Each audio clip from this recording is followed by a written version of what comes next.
प्रिय विद्यार्थी भैया बहनों, आज मैं आपके सामने मुंशी प्रेमचंद की कहानी मंत्र, जो कि उनकी बहुत ही प्रसिद्ध कहानियों में से एक है, उसकी व्याख्या यानी इसके पहले 2 व्याख्याएं उस पाठ की आपके पास भेजी जा चुकी हैं। आज मैं उसकी तीसरी व्याख्या को लेकर आपके सामने उपस्थित हूँ। यहाँ पर एक शब्द कटा हुआ है क्या? पर उसके मन की दशा कुछ ऐसी थी। यहाँ पर शब्द होगा, उसको आप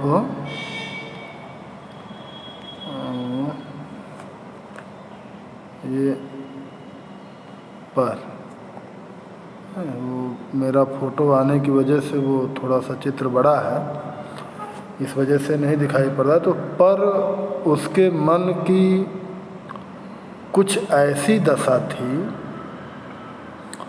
जो बाजे की आवाज़ कान में पड़ते ही उपदेश सुनने वालों की होती है। आँखें चाहें उपदेशक की ओर हों, पर कान बाजे की ओर ही रहते हैं। दिल में भी बाजे की ध्वनि गूंजती रहती है।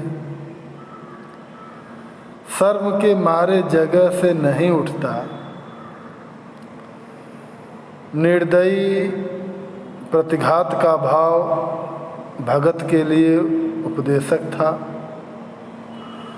पर हृदय उस अभागे युवक की ओर था जो इस समय मर रहा था। उसके लिए एक एक पल का विलंब घातक था।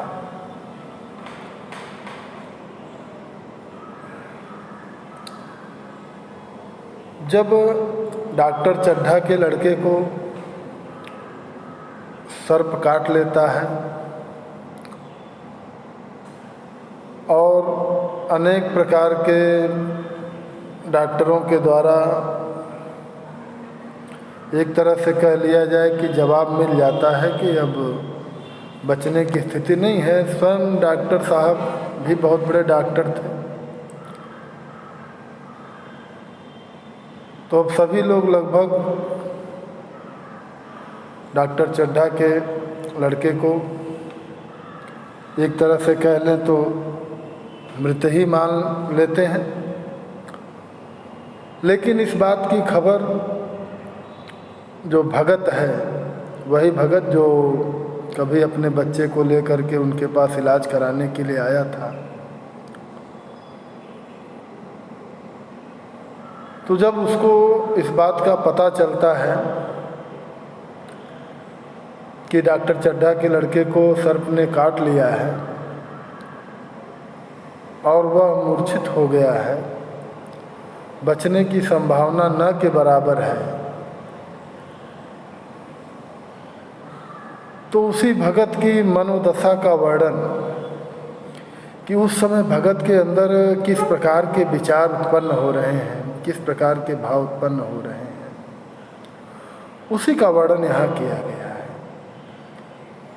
पर उसके मन की दशा ऐसी थी जो बाजे की आवाज़ कान में पड़ते ही उपदेश सुनने वाले की होती है। तो जब वो इस खबर को पाता है कि उनके लड़के को सांप ने काट लिया है,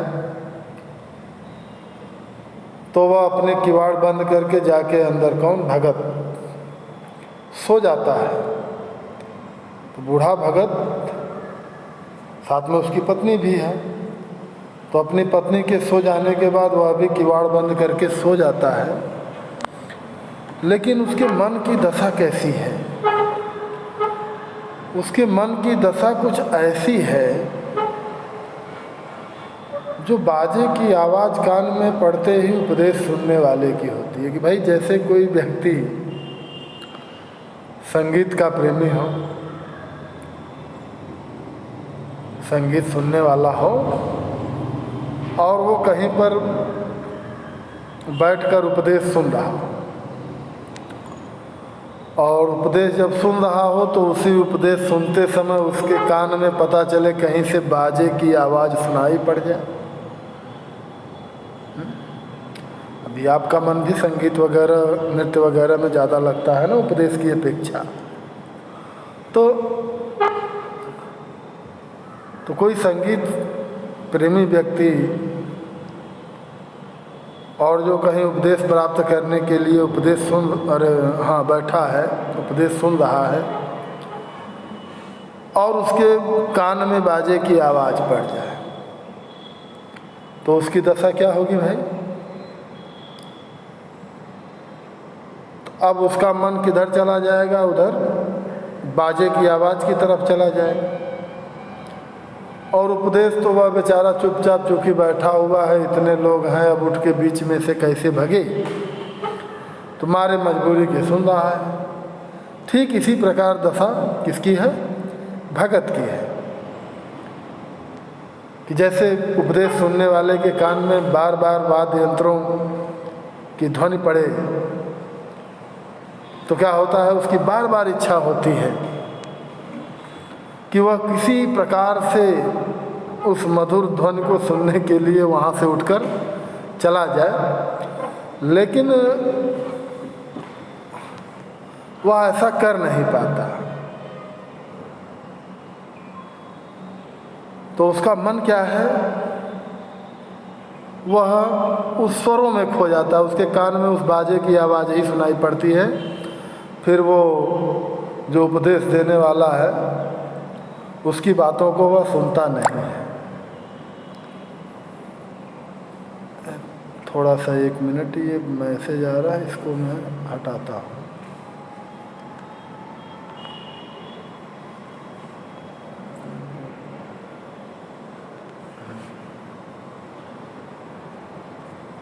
अब ठीक है। हाँ, तो आंखें चाहे उपदेशक की हों पर कान बाजे की ओर ही रहते हैं। तो भले ही बेचारा वो आँखों से उपदेश देने वाले की तरफ देख रहा है, लेकिन उसका कान क्या है, वो बाजे की तरफ है, उसका ध्यान उधर ही है। तो ऐसा व्यक्ति क्या होता है कि भाई वो हमारे शर्म के अपनी जगह से उठ नहीं पाता कि लोग क्या कहेंगे, लेकिन उसका ध्यान क्या है, वह बराबर इसी में लगा रहता है कि कब यहाँ से उठ के हम भाग जाएं और सुनने लगे। ठीक इसी प्रकार का भाव, तो निर्दयी प्रतिघात का भाव। हाँ, कान बाजे के, दिल में भी बाजे की ध्वनि गूंजती रहती है, लेकिन शर्म के मारे जगह से नहीं उठता। तो ठीक इसी प्रकार की स्थिति जो है वो इस समय भगत की है कि निर्दयी प्रतिघात का भाव भगत के लिए उपदेशक था। निर्दयी मतलब कठोर, दयाहीन। प्रतिघात मतलब जैसे बदला लेने की भावना, कि अब चूंकि डॉक्टर चड्ढा ने भगत के लड़के को देखा नहीं, उसका इलाज नहीं किया, इसलिए उसके अंदर जो है वो क्या था, निर्दयी प्रतिघात, अर्थात बदला लेने की कठोर भावना उत्पन्न हो रही थी कि चलो भाई अच्छा हुआ, उनके लड़के को भी सर्प ने काट लिया, अब समझ में आएगा, अब पता चलेगा ये कहीं लड़का था। क्योंकि भगत का भी अंतिम लड़का था, वो मर गया, और डॉक्टर चड्ढा के पास भी एक ही लड़का था। अब उनकी समझ में आएगा कि लड़के की मृत्यु से किस प्रकार का दुख होता है। तो इस प्रकार का जो एक निर्दयी भाव था, निर्दयी बदले की भावना थी, निर्दयता की भावना थी, वह भाव क्या है, भगत के लिए उपदेशक का काम कर रहा था। वह उसको उपदेश दे रहा था कि नहीं भाई, तुमको नहीं जाना, तुमको क्या मतलब, उन्होंने तुम्हारे लड़के को नहीं देखा, तुमको उनके लड़के के पास जाने की क्या जरूरत। क्योंकि भगत क्या है, वो सर्प के मंत्र को जानता था। और आज तक उसके जीवन में ऐसा नहीं हुआ था कि उसने सुन लिया हो कि किसी को सर्प ने काटा हो, तो चाहे किसी भी प्रकार का मौसम हो, आंधी हो, तूफान हो, चाहे कितनी भी ठंड पड़ रही हो, वह उसको बचाने के लिए चल पड़ता था। लेकिन ये पहला अवसर था उसके लिए। तो यह पहला अवसर क्यों था? उसी कारण था, डॉक्टर चड्ढा ने उसके लड़के को नहीं देखा था, तो वह भी नहीं जाना चाहता था। तो यह जो निर्दयी प्रतिघात का भाव है, यानी बदला लेने की जो भावना है, वो भी कैसी कठोर, वह भाव क्या है, भगत के लिए उपदेश का काम कर रहा था कि नहीं, तुमको नहीं जाना है। पर हृदय उस अभागे युवक की ओर था। लेकिन उसका जो हृदय था,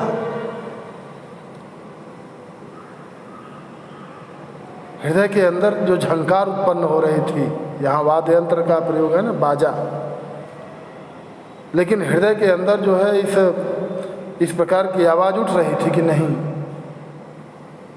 हृदय उस अभागे युवक की ओर था जो इस समय मर रहा था। यानी डॉक्टर चड्ढा का लड़का जो इस समय एक तरह से कह लें कि मृत्यु को प्राप्त होने की स्थिति में था, लेकिन उसका हृदय बार बार उधर जा रहा था कि नहीं, अगर मैं नहीं जाऊं तो शायद वो मर जाए, या ऐसा भी हो सकता है कि मेरे जाने से वो बच जाए। तो इस प्रकार के उसके अंदर दया के भाव जो है वो उत्पन्न होने लग रहे थे। अब भगत की जो परोपकारी भावना है, चूँकि आज तक भगत ने कभी अपने जीवन काल में ऐसा कार्य किया ही नहीं था, हमेशा परोपकार की भावना से वो कार्य करता था। तो अब जो भगत के अंदर की जो परोपकारी भावना है, वह परोपकारी भावना क्या है, उसके बदले की भावना पर, बदले की भावना क्या है कि भाई ठीक हुआ, चड्ढा के लड़के को भी काट लिया। लेकिन अब यहाँ जो अंदर की परोपकारी भावना है, वह परोपकारी भावना क्या है, बदले की भावना पे जो है वो हावी हो रही थी। यानी यूँ कह लें कि उस पर बीस पड़ रही थी। उसके आदर्श, उसके मानवीय गुण, वह बार बार जो है डॉक्टर चड्ढा के लड़के का प्राण बचाने के लिए उसको प्रेरित कर रहे हैं। बार बार जो है उसको हृदय के अंदर झंकार उत्पन्न हो रहा है। तो ये भावना जो है वो डॉक्टर चड्ढा के लड़के को बचाने की जो परोपकारी भावना है, वह परोपकारी भावना क्या है, अब उसके हृदय में वह बहुत ही मजबूती से अपने स्थान को बना रही है और बदले की भावना के ऊपर क्या हो रही है, हावी हो रही है। लेकिन उसका जो मस्तिष्क है, यहाँ जहाँ से वह सोच रहा है, जब वो सोचता है कि डॉक्टर चड्ढा ने क्या किया, मेरे साथ कोई भला बर्ताव नहीं किया, लेकिन हाँ, तो वह उसको बदला लेने की भावना की तरफ प्रेरित कर रहा है। लेकिन उसका मन जो है वो बार बार उसी अभागे युवक के लिए, जिसके लिए एक एक पल का विलंब घातक था, यानी एक एक पल की देरी भी जिसके लिए घातक थी, उस अभागे युवक के लिए जो है उसका मन बार बार खिंचा जा रहा था, क्योंकि एक एक क्षण की देरी जो है वह उसको मृत्यु की ओर ले जा सकती थी। तो इस कारण से उसके हृदय में बार बार यह आवाज़ उठ रही थी, और यह बात जो है वो उसको अंदर से क्या है, बेचैन कर रही थी। चलिए, बात समझ में आ गई होगी। इसमें देखिए प्रश्न दिया ही हुआ है, गद्यांश के पाठक और लेखक का नाम लिखिए, आप लिख ही लेंगे। रेखांकित अंश की व्याख्या कीजिए, तो यहाँ रेखांकित भी दिया हुआ है। प्रश्न भी है कि उपदेश सुनने वाले संगीत प्रेमी की स्थिति कैसी होती है। तो कैसी होती है भाई, उसको जब संगीत सुनाई दे दिया तो फिर क्या है, उसका ध्यान जो है उधर संगीत की तरफ चला जाता है। बस वो उपदेशक के सामने तो उसका मात्र केवल शरीर ही रहता है, मन उसका जो है किधर चला गया, वो संगीत की तरफ चला गया। दिल में बाजे की ध्वनि गूंजती रहती है, इस वाक्य से लेखक का क्या तात्पर्य है? तो कहने का तात्पर्य कि दिल में बाजे की ध्वनि गूंजती, भाई जो संगीत प्रेमी व्यक्ति है तो वह संगीत की आवाज़ सुनने के बाद क्या है, वह बेचैन हो जाता है। तो ठीक उसी प्रकार जैसे इस समय भगत जिसने जीवन भर परोपकार ही किया है, वह भी जब डॉक्टर चड्ढा के लड़के को सर्प ने काट लिया है और वह मूर्छित हो गया है, इस प्रकार की बात को जब सुनता है तो उसकी जो समर्पण की भावना है, परोपकार की भावना है, वह जागृत हो जाती है। तो दिल में बाजे की ध्वनि गूंजती रहती है।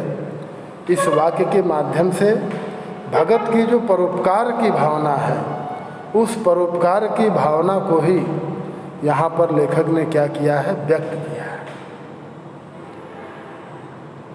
अगला प्रश्न है, भगत के लिए कौन उपदेशक है और कौन बाजा?